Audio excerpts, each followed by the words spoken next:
At least 91 people have been killed and many others severely burned in a fire that followed a fuel tanker explosion in Sierra Leone's capital. So the blast happened after the tanker collided with another vehicle at a busy junction in the Wellington area of Freetown. The vice president has visited a hospital treating the injured. The number of dead is expected to rise. Omar Fofana is a journalist. He's joining us from Freetown in Sierra Leone, where I believe you're at the scene of that accident. Omar, tell us what you're seeing. Yes, please. I'm right at the scene. You can see just behind me here the wreckage of the tanker into which a truck rammed last night. And the latest we have is that 97 charred bodies have been received at the central mortuary. That is according to the mortuary officials, and there are more than 100 people who are injured and admitted at various hospitals across the country.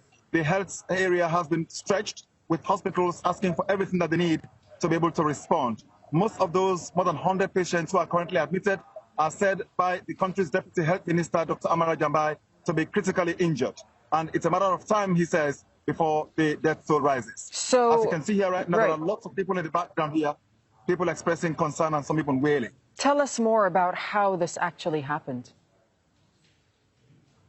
Well, it was late yesterday evening, after rush hour, people heading home, must have been around 8 p.m. local time, when this tanker right behind me here, or the charred remains thereof, was rammed into by the truck, which you can also see just by the burnt out tanker there. So once it happened, there was some petrol leakage from the tank, and then some commercial motorbike taxi riders came and they started scooping the fuel from the truck, from the tanker rather. And then there was a traffic holdup in this area, so that when there was a fast ball that, more or less came out shortly afterwards, we don't yet know what caused the explosion.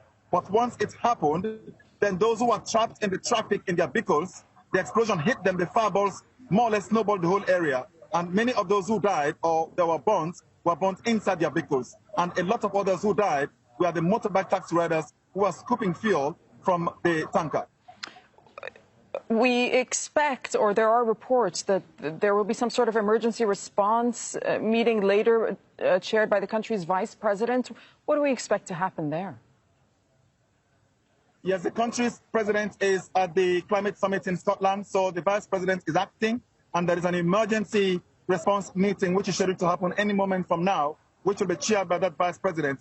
They're planning to prepare their response. The response so far has been very basic. You can see the police officers, the army, the prison services, the fire force are all here, organized by the Office for the Response Agency. But their response has been very basic.